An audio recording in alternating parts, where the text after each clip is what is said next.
সুদীপা ও আদিত্য নিজেদের মধ্যে সকল দূরত্ব মিটিয়ে ফুলশয্যার রাতে একে অপরকে স্বামী স্ত্রী হিসেবে মেনে নেয়। বিস্তারিত জানতে ভিডিওটি সম্পূর্ণ দেখুন। আদিত্য সুদীপাকে বিয়ে করার পরে সুদীপা পরমা সহ তার ভাই বোনদের নিয়ে চ্যাটার্জির বাড়িতে হাজির হয়। সেখানে আদিত্যের বড় মা সহ বাড়ির সকলে আদিত্যের বিয়ের খবর শুনে চমকে ওঠে।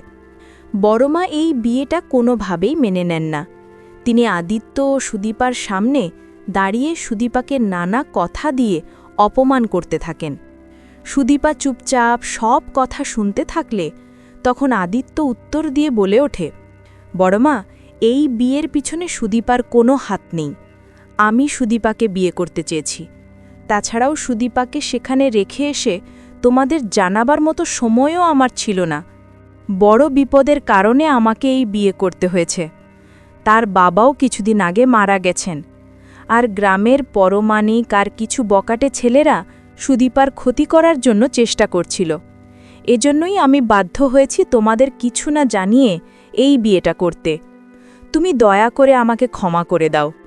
তখন বড়মা সকলের সামনেই বলে ওঠেন, আমি এই বিয়ে মানি না। এরপর তিনি রাগ করে নিজের ঘরে চলে যান। আদিত্যের মা তখন সুদীপাকে ও আদিত্যকে বরণ করে ঘরে তোলেন।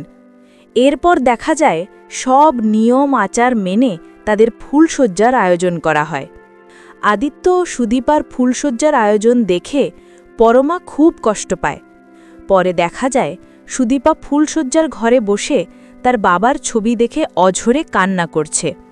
সেই সময় আদিত্য এসে তার পাশে বসে বলে, আমি তোমার পাশে আছি, ইমোশনালি তোমাকে সবসময় সাপোর্ট করব।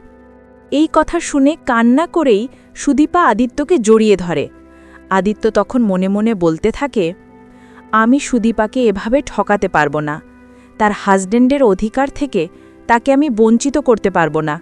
এভাবেই আদিত্য তাদের মধ্যে সকল দূরত্ব ভুলে গিয়ে সুদীপাকে আপন করে নেয়। ভিউয়ার্স, এমনটাই যদি নতুন পর্বে হয় আপনাদের কেমন লাগবে?